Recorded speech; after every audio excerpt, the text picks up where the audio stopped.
Bonsoir à tous et bienvenue dans cette nouvelle édition de 24 heures Sénat. Voici les titres. Opération reconquête pour François Hollande. À mi-mandat, le chef de l'État tente une nouvelle stratégie. Il recevra désormais à l'Élysée des Français et des parlementaires, quitte à égratigner sa promesse de campagne. Hier, il était avec les sénateurs socialistes. Les détails dans ce journal. Rien ne doit être interdit pour sauver les retraites complémentaires, selon la Cour des comptes, qui rappelle que les perspectives financières sont alarmistes. Faut-il alors relever l'âge légal de départ à la retraite? C'est le débat de ce 24 heures Sénat. Diffusion ce soir sur Public Sénat d'un documentaire inédit sur les coulisses de la réforme territoriale. Pendant 6 mois, notre journaliste Faustine Saint-Geniès a suivi l'aventure mouvementée de la nouvelle carte des régions. Comment les sénateurs ont tenté jusqu'au dernier moment d'imposer leur vision. On en parle avec elle dans un instant. Mais avant de dérouler tous ces titres, l'annonce d'un rapprochement historique entre les États-Unis et Cuba hier par Barack Obama et Raúl Castro a créé la surprise. L'onde de choc est arrivée en France où la communauté cubaine attend beaucoup de cette normalisation. Après des années de guerre froide, Cécile Sixou. Todos somos americanos. Leur discours rentrera dans l'histoire. Simultanément, Barack Obama et Raúl Castro ont annoncé la fin du gel des relations diplomatiques entre Cuba et les États-Unis. Les communications entre la Havane et Washington, qui n'existaient pas depuis 1961, vont donc reprendre. Des mesures vont également alléger les restrictions sur le commerce et le voyage. Cuba mérite ça. C'est un plus. Une nouvelle plutôt bien accueillie dans cette association. Pour eux, c'est une avancée pour le peuple cubain. Ils restent tout de même méfiants sur les intentions du président américain. Il est bien de s'intéresser aujourd'hui à Cuba. C'est l'intérêt financier d'Obama, des États-Unis, qui les intéresse. Point. Ils sont, mais alors, je resterai correct, mais Cuba, ils s'en tapent comme de leur première. Reste encore la levée de l'embargo. Barack Obama devra faire face au Congrès, plutôt réticent à cette évolution. Pour le sénateur Bernard Sauger, cela pourrait pourtant tout changer sur l'île. Cuba, à ce moment-là, pourra recevoir facilement les Américains, avoir un tourisme qui va exploser, avoir des biens de consommation qui vont arriver, tandis que là, ça va tout changer. Le jour où l'embargo n'existe plus, ça y est, ça va faire démarrer un pays. La guerre froide est définitivement finie. Barack Obama l'affirme, dès que possible, il faudra installer une ambassade à la Havane. Et François Hollande a salué le rapprochement entre les États-Unis et Cuba, estimant qu'il fallait mettre fin une fois pour toutes à la guerre froide. François Hollande qui veut repartir à la conquête de l'opinion. Le chef de l'État connaît une légère embellie dans les sondages. Et nouveauté, il multiplie les rencontres avec les Français, mais aussi avec les parlementaires, allant même jusqu'à s'inviter au pot de fin de session du groupe socialiste au Sénat hier, Jérôme Rabier. Personne ou presque n'en était informé, mais les sénateurs socialistes ont eu une visite surprise hier pour leur traditionnelle cérémonie de fin d'année. Le chef de l'État en personne s'est invité, au grand plaisir des 90 sénateurs présents. Oui, surprise, un cadeau de Noël peut-être. Le président de la République soi-même est venu saluer les sénateurs. Ça fait 3 ans que je suis sénateur et c'est la première fois que nous avions l'honneur de recevoir ici au Sénat François Hollande, qui a fait un discours très mobilisateur, très combatif. Un discours et des échanges pour resserrer les rangs, mais qui s'inscrivent aussi dans une stratégie plus globale pour renouer le contact direct avec les élus, mais aussi les citoyens, puisque 10 députés accompagnés chacun d'un de leurs administrés ont dîné hier à l'Élysée. On apprend également que François Hollande a reçu 5 Français vendredi dernier en tête-à-tête et qu'il souhaiterait poursuivre cette pratique régulièrement. Une stratégie pour reconquérir le cœur des Français avec un objectif en ligne de mire. Il a dit vous allez avoir à aborder pour certains 2015 avec les départementales et les régionales. Et il nous a dit, en tant que président de la République, ça ne me concerne pas au premier chef, mais il y a d'autres moments où ça pourrait me concerner. Voilà. Donc on a tous compris que 2017 était aussi dans la fenêtre de tir. Un président déjà en campagne et qui occupera la scène tout le mois de janvier avec les traditionnels vœux de bonne année. Et notre invité ce soir pour revenir sur cette visite surprise du chef de l'État ici au Sénat, Nicole Bricq, bonsoir. Vous êtes sénatrice socialiste de la Seine-et-Marne, ancienne ministre. Merci d'être avec nous. Alors François Hollande qui s'invite au pot de fin de session des parlementaires de gauche ici au Sénat. Quelle était votre réaction? Une réaction de surprise, on imagine? Non, j'ai trouvé que c'était une très bonne nouvelle, en quelque sorte, si j'ose dire, un cadeau de Noël. Et je pense que François Hollande a besoin aussi de voir les siens, finalement sa famille.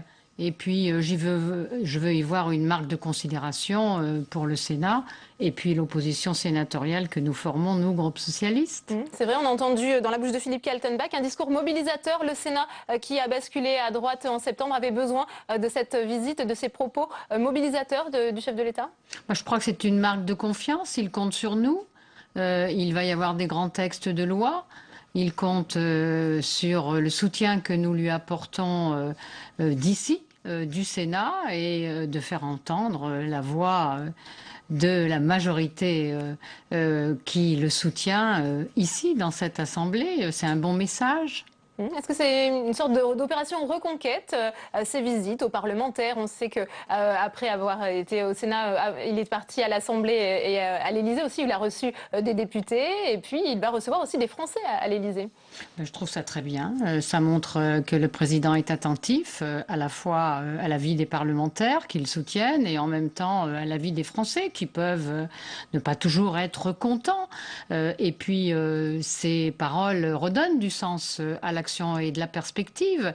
Je crois que c'est un bon tempo par rapport au moment où nous sommes, c'est-à-dire à mi-quinquennat, avec une année électorale qui va être pas très facile pour nous, nous le savons, mais en même temps avec des réformes qui commencent à prendre rang dans le redressement du pays. Alors c'est vrai que on l'a entendu, hein, opération reconquête, finalement, il essaie de ne pas reproduire les erreurs de je ne crois cette pas que ce première soit moitié de quinquennat. une opération reconquête. Ça, c'est ce qui tourne en boucle, le buzz, notamment chez vos collègues et vous-même journalistes. Je crois que c'est un tempo du quinquennat, que maintenant nous entrons dans une période préélectorale et que évidemment il a besoin des siens. Il leur marque lui aussi son attachement à ce qu'il soit là et moi je veux l'assurer pleinement de ma fidélité totale. Je n'ai pas douté parce que il a une ligne politique qui est juste. Bon, quelquefois c'est pas toujours facile de s'y retrouver pour les Français, mais je crois que ça commence vraiment à prendre sens. On se souvient qu'il avait dit « Moi, président, je ne recevrai pas les parlementaires de la majorité à l'Élysée ». Et pourtant, il y a eu donc ce dîner après cette visite au Sénat avec des députés à l'Élysée. Qu'en pensez-vous? Écoutez, le président, il voit les gens qu'il veut, il voit les amis qu'il veut, il n'en fait pas démonstration. Je crois que c'est bien d'être au contact de parlementaires, il les choisit, il leur parle, il échange avec eux. Bon, il s'est déplacé aussi en province sans que tout le monde soit averti. Je crois qu'il y a une grosse différence par rapport à ce que faisait le président précédent, M. Sarkozy, où il invitait tous les parlementaires et en même temps, il leur faisait un discours et puis terminé. Là, ce sont des conversations. Je trouve que c'est de bonne aloi. Oui. Moi. Mais il est déjà en campagne pour 2017, est-ce qu'on peut le dire ce soir? Non, moi je ne le dirais pas, il est à la tâche. J'ai entendu tout à l'heure la déclaration qu'il a faite du Conseil européen, notamment par rapport à la situation grave de la Russie qui impacte évidemment l'Union européenne. Et je crois qu'il a fait là aussi un geste très fort quand il s'est arrêté voir M. Poutine venant du Kazakhstan. Et je crois que dans le concert actuel des nations européennes, il est un facteur vraiment de stabilité, notre président. Moi, je suis fière de lui, de tout ce qu'il accomplit à l'international et de tout ce qu'il a mis en route à l'intérieur de nos frontières. Merci Nicole Bricq. Vous restez avec nous puisque nous parlerons avec vous d'un autre sujet qui nous intéresse, celui des retraites à la fin de ce journal. La délégation sénatoriale aux droits des femmes a présenté aujourd'hui son rapport pour lutter contre les stéréotypes de genre dans les jouets à l'approche de Noël. Des propositions fortes que nous détaille Nathalie Guilloire. Rose pour les filles, bleu pour les garçons. Dans les rayons des magasins, difficile de ne pas croiser une fille en princesse ou bien un garçon en super-héros. Les sénateurs veulent mettre fin aux jouets stéréotypés. Le premier message, c'est la prise de conscience qu'à travers les jouets, il y a beaucoup de stéréotypes qui ne sont pas du tout le reflet de la réalité qui s'expriment. Notamment dans les jouets, on ne va pas retrouver de petites filles médecins ou de petites filles policiers, alors même que dans la société, il y en a de plus en plus, elles sont même majoritaires dans certains secteurs.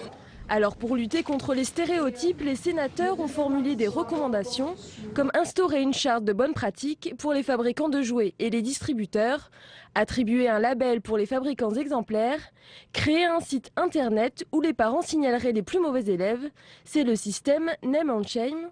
Objectif, associer tous les jouets aux deux sexes car ils ont un rôle capital dans la formation de l'enfant pour cette sociologue. Je pense que c'est vraiment très important de travailler sur les stéréotypes de genre parce qu'ils sont vraiment à la base finalement de tout ce qui se construit par la suite. Par exemple des orientations différenciées à l'école, des choix aussi de métier, des questions de violence conjugale, etc. Alors c'est pas directement lié, c'est pas parce qu'on va jouer avec des jouets guerriers par exemple que tout de suite on va devenir un homme qui bat sa femme évidemment. Avec ce rapport, les sénateurs vont saisir le gouvernement sur ces questions et diffuser leurs conclusions à l'échelle européenne. Première diffusion ce soir à 22h30 sur Public Sénat du documentaire Une carte à jouer, une véritable plongée sur les coulisses de la réforme territoriale qui a conduit à l'adoption cette semaine d'une carte à 13 régions, de l'annonce de ce Big Bang territorial par François Hollande au travail du Sénat. Extrait. Les collectivités seront également incitées et invitées à se rapprocher. Voici la nouvelle carte de France. Il n'y a plus 22 mais 13 grandes régions. Derrière ce découpage, des tractations, des blocages, mais aussi quelques mariages d'amour. L'objectif, c'est qu'on soit prêt. Toucher au territoire, c'est aussi ouvrir la boîte de Pandore. François Hollande veut prendre ce risque. On perd beaucoup d'argent, on perd beaucoup d'efficacité avec cette solution. C'est une mauvaise idée. Aucune carte ne fera jamais l'unanimité. Nous allons vous raconter le parcours chaotique de la réforme territoriale jusqu'à son adoption définitive par le Parlement en décembre 2014. Alors Faustine Saginès nous a rejoint sur ce plateau. Bonsoir Faustine. Bonsoir Alors vous êtes la réalisatrice de ce documentaire dont la première diffusion intervient ce soir sur Public Sénat à partir de 22h30. La nouvelle carte, on le sait, a été adoptée cette semaine, hier, après plus de 6 mois de débat. Alors comment expliquez-vous finalement que cette loi a suscité une telle opposition ? Bien, tout le monde était d'accord pour dire qu'il fallait réformer nos territoires, mais il y a eu plusieurs couacs dans la mise en œuvre de cette loi. François Hollande a parlé de vaste Big Bang. Et dans un pays jacobin, ça fait un peu désordre. Donc, on va dire que la vague d'opposition était courue d'avance. Alors, nous avons enquêté en partie sur la genèse du texte, la carte de François Hollande, qui a été faite en une après-midi. Les mauvaises langues diront sur un coin de table, au gré des caprices de certains élus socialistes. D'autres, peut-être un peu plus dans le juste, diront qu'il n'y avait pas vraiment de critères. Et effectivement, comment comprendre qu'on laisse la Bretagne ou les Pays de Loire seuls quand on veut de vastes régions ? Bref, François Hollande a élaboré la loi avec peut-être un peu de maladresse. Il a dû heurter en partie des élus locaux et puis surtout des sénateurs ici. Je vous laisserai découvrir ce soir donc les différentes passes d'armes qu'il y a pu y avoir. Alors il y a aussi la question des économies. C'est un des objectifs poursuivis par cette réforme. Et vous avez enquêté sur cet aspect financier qui fait clairement débat. Oui, il y a un vrai débat. Personne ne peut dire combien va rapporter cette fameuse fusion. Alors, à l'Élysée, on avance le chiffre de 10 milliards d'euros. Nous avons été enquêtés en Normandie, entre Haute et Basse-Normandie, et à propos du mariage entre Auvergne et Rhône-Alpes. Et là, les élus locaux le disent clairement, la fusion va coûter très cher, il n'y aura sans doute pas d'effet bénéfique avant plusieurs années. Certains parlent même d'une fusion rentable au bout de 20 ans. Je vous propose d'écouter René Souchon, président socialiste de la région Auvergne. Je ne vois pas comment on peut faire la moindre économie dans un délai minimum de 5 ans. D'autant plus qu'il va falloir harmoniser le régime indemnitaire des différents personnels de Rhône-Alpes et d'Auvergne. Bon, le régime indemnitaire de Rhône-Alpes est beaucoup plus favorable que celui de l'Auvergne. On n'imagine pas qu'on aligne vers le bas. Donc vous l'avez vu, pas d'alignement vers le bas du régime indemnitaire, pas de chasse aux fonctionnaires, les emplois sont évidemment préservés et dans certains cas, on n'imagine pas non plus supprimer un des hôtels de région, ils vont être maintenus. Vous le voyez, pour les économies, ça va être un peu compliqué, on ne peut pas vraiment compter sur cette loi-là. Elles viendront sûrement de la grande refonte des compétences qui est en ce moment en débat au Parlement. Merci beaucoup Faustine. Alors une carte à jouer, je vous rappelle que c'est ce soir sur Public Sénat à partir de 22h30. Merci à vous. Adoption définitive par le Parlement du projet de loi sur la simplification de la vie des entreprises après un ultime vote du Sénat, de l'allègement des enquêtes d'urbanisme à la fin de la déclaration des congés d'été pour les boulangers. Ce projet de loi hétéroclite se veut la première étape du choc de simplification promis par François Hollande. 24h Sénat, tout de suite le débat.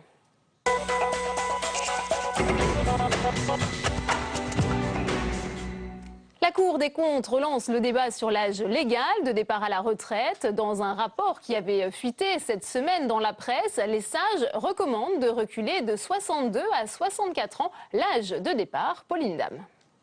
Sans surprise, c'est un tableau noir que dressent les sages de la rue Cambon. Les régimes de retraite complémentaires au bord de la faillite. Pour établir les équilibres financiers, plusieurs leviers, dont le recul de l'âge de départ à la retraite de 62 à 64 ans.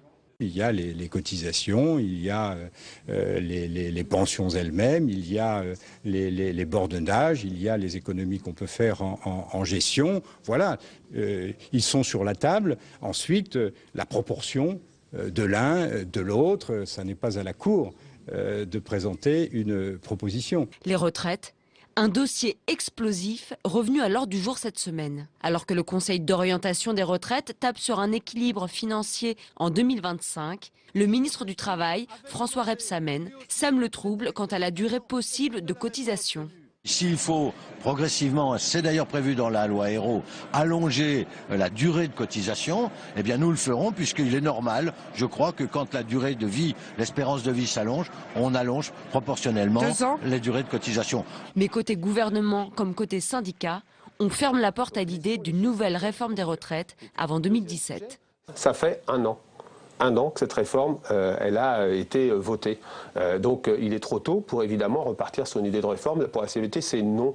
Après le couac du ministre du Travail, l'entourage de Manuel Valls calme le jeu. On sort d'une réforme des retraites qui a été votée il y a moins d'un an, donc il n'y a ni la volonté ni le besoin d'une nouvelle réforme des retraites. Tout cela s'enflamme à partir de rien. Les partenaires sociaux, en charge des retraites complémentaires, doivent entamer des négociations en février 2015, sous l'œil attentif du gouvernement qui pourrait transposer leurs trouvailles aux retraites de base. Et on ouvre le débat de ce 24h Sénat avec nos invités ce soir. Nicole Bricq, sénatrice socialiste de la Seine-et-Marne, ancienne ministre, merci d'être restée avec nous. Face à vous, Jean-Marc Gabouty, bonsoir. Vous êtes sénateur UDI-UC de la Haute-Vienne. Alors Nicole Bricq, est-ce qu'il y a une nouvelle crise des retraites qui se prépare avec l'accumulation de ces rapports? Quand ce n'est pas la Cour des comptes, on a vu cette semaine aussi le Conseil d'orientation des retraites qui s'inquiète de la pérennisation de notre système. Alors d'abord, il y a une bonne nouvelle aujourd'hui. Il y a 2 décrets qui sont parus. L'un sur la mise à la retraite progressive qui permet pour un salarié de continuer son activité et en même temps de préparer sa retraite. Et puis la prise en compte, le 2e décret, des périodes d'apprentissage. C'est très important dans la mesure où ça s'applique à partir du 1er janvier 2014. On va pouvoir prendre en compte maintenant dans le calcul de sa retraite toutes les années d'apprentissage. Donc ce sont 2 bonnes nouvelles. Il y a un problème que nous avions identifié, nous, à la Commission des affaires sociales, qui est celui des retraites complémentaires. Ça, c'est pas vraiment une surprise qu'il y a un problème à Agirc-Arrco.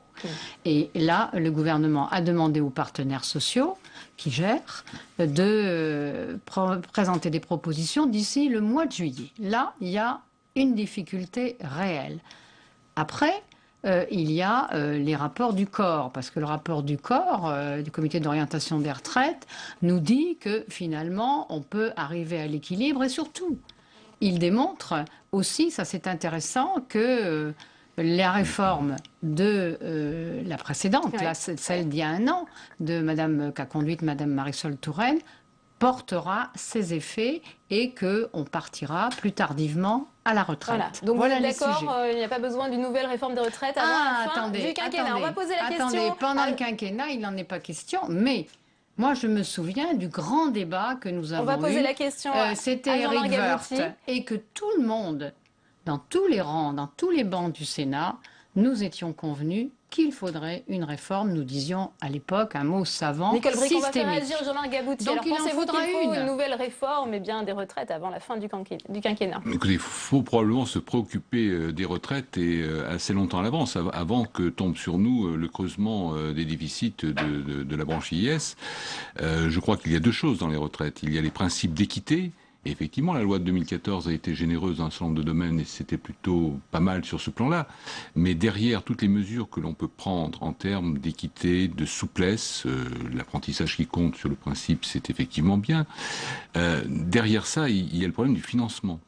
On peut discuter de l'équité, on peut discuter sur le principe, on l'a évoqué dans un autre texte qui a été adopté aujourd'hui au Sénat sur le compte pénibilité. Bon, là on est dans le problème de l'équité. On peut en discuter, mais le problème de fond, c'est le problème du financement dans le temps. Et le problème du financement dans le temps, c'est le rapport entre le nombre d'actifs et le nombre de retraités. Rapport qui ne cesse, je dirais, de se dégrader naturellement. Parce qu'il y a effectivement une espérance de vie qui est plus longue. Aujourd'hui, nous sommes à 1,3 ou 1,4 actifs pour un retraité. En 2050, nous serons à 1 pour 1. Donc il faut en permanence se poser le problème du financement. Nous allons passer par un passage d'équilibre, vous avez parlé de 2025, mais je crois qu'il y a un passage d'équilibre en 2017 pour retomber dans un système déficitaire dès 2018. Donc, à titre préventif, on doit aujourd'hui se préoccuper du financement pour la période 2020-2030. C'est pas arrivé en 2021 qu'on va constater les dégâts. Nicole Bricq, est-ce qu'on peut encore continuer en France à bénéficier d'un système par répartition quand on l'a vu, c'est ce que vient de dire M. Gabouty, le nombre d'actifs baisse et qu'il y a de plus en plus de retraités. Alors on sait que les actifs payent pour les retraités. Oui, mais justement, ça a été l'objet des différentes lois successives. Vous voyez, je ne suis pas sectaire. C'était effectivement de sauver le système de retraite par répartition auquel les Français sont attachés. Mais il y a des pays, je pense à la Suède, quand ils ont fait leur réforme, ils se sont posé la question de la répartition et de la capitalisation, et finalement ils ont fait les deux. Avec un système. De transposer ce double système de répartition, non, mais il y a des exemples qui marchent. Donc moi je pense que certainement à un moment donné il faudra revenir sur le financement des retraites au long cours, mais certainement pas avant 2018. Ça c'est clair parce que une loi a été votée, elle produit des effets qui commencent à être positifs. Donc mais on l'a tous dit, il faudra à un moment donné une réforme systémique. C'est pour ça que moi, je n'avais pas compris que vous supprimiez le compte pénibilité. Heureusement, il a été rétabli par la commission mixte paritaire dans un bon compromis droite-gauche. Parce que, justement, c'est l'amorce, ce compte, avec ce calcul finalement par points, c'est l'amorce d'une réforme de fond du système des retraites. Je crois que tous les salariés ont droit à la visibilité et de savoir pourquoi ils cotisent, quand ils cotisent, combien ils cotisent et de quoi ils pourront bénéficier quand ils partiront à la retraite à un âge qui recule quand même. Jean-Marc Gabouty, sur cette question, système de répartition, système par capitalisation. Le principe de mesurer un certain nombre de choses avec un système par points, nous au groupe UDI, on y est plutôt favorable. Il n'était pas question de supprimer le compte pénibilité, simplement les modalités paraissent, disons, d'une excessive complexité, en particulier pour les petites entreprises. Je crois que le gouvernement en a pris conscience, oui. Et on espère qu'il y aura un infléchissement dans le courant de l'année, non pas pour contester le dispositif, parce que je pense qu'il est juste de tenir compte de la pénibilité dans l'âge auquel on peut partir à la retraite, sachant que le compte pénibilité, d'abord c'est de la formation, ensuite c'est effectivement il y a deux choses différentes, mais je crois que c'est dans la complexité du système. Le principe on le remet pas en cause et moi j'y suis très favorable parce que je pense que c'est un élément de justice sociale. De départ à la retraite, Jean-Marc Gabouty, est-ce qu'il faut le reculer de 2 ans? On a entendu ça cette semaine, passer de 62 à 64 ans. Écoutez, à un moment ou à un autre, on n'a pas 36 000 leviers. Hein. Les leviers que nous avons, c'est la durée de cotisation ou l'âge de départ à la retraite. Hein. L'un étant combiné avec l'autre, c'est le niveau, c'est effectivement le niveau des retraites, et ensuite les cotisations des salariés. Je pense qu'aujourd'hui, au niveau des cotisations qui pèsent sur les entreprises et les salariés, on ne peut pas aller beaucoup plus loin. Il y a 0,3 points qui ont été rajoutés sur le régime général. Bon, c'est une mesure qui permet d'attendre un petit peu. Hein. L'élément essentiel, non pas pour le long terme, mais pour le moyen terme, je crois que l'élément essentiel, il réside, comme d'ailleurs pour le budget de l'État et un certain nombre de paramètres que nous avons dans nos finances publiques, c'est le redressement de la France, c'est-à-dire le niveau d'activité. Si nous avions un taux de croissance de 3%. Le corps travaillait encore ces derniers temps sur des taux de croissance de 1,6 par an. Michel Rocard, dans son rapport de 1991, me semble-t-il, dont les chiffres étaient assez justes, avec une bonne vision. En 91, il tablait sur 3%, personne ne peut lui en faire le reproche à l'époque. Enfin, je veux dire, voilà, je ne lui permettrai pas de lui faire ce reproche. Mais aujourd'hui, notre problème, c'est que pour, je dirais, différentes sources de financement, c'est notre taux de croissance qui est trop faible, c'est-à-dire que à partir de 1,5%, on peut commencer à répartir, mais lorsqu'on est à moins de 1% ou à moins de 0,5, cela fragilise l'ensemble de nos systèmes, de solidarité, et pas uniquement les retraites. Le paramètre, c'est le chômage aussi. Voilà, quand on a un chômage de masse, ça pèse évidemment sur la croissance, mais ça pèse aussi sur les retraites. C'est évident que c'est la lutte numéro 1. C'est vraiment de relever, de reculer de 2 ans. Mais bon, moi j'ai observé aussi que par exemple chez les fonctionnaires, qu'on critique souvent, pas toujours à bon escient du reste, souvent à mauvais escient, j'ai constaté, il y a eu un rapport récent, qu'ils prenaient leur retraite de plus en plus tard. Donc, vous voyez, je crois que c'est la première fois qu'on a constaté qu'il la prenait à partir de 60 ans, ce qui n'était pas le cas auparavant. Donc, je pense que les Français eux-mêmes sont conscients qu'il faut travailler davantage et plus longtemps. Lui-même se dit favorable à un départ à la retraite, voire de 63 à 65 ans. Ils disent c'est ce qui se passe dans les autres pays européens. Oui, mais il faut aussi qu'ils puissent jouir de leur retraite. Donc, qu'ils puissent compter sur un niveau de vie compatible avec ce qu'ils recherchent. Donc, c'est vrai que moi, je ne le nie pas. Je ne nie pas que certainement, à un moment donné, il faudra y revenir.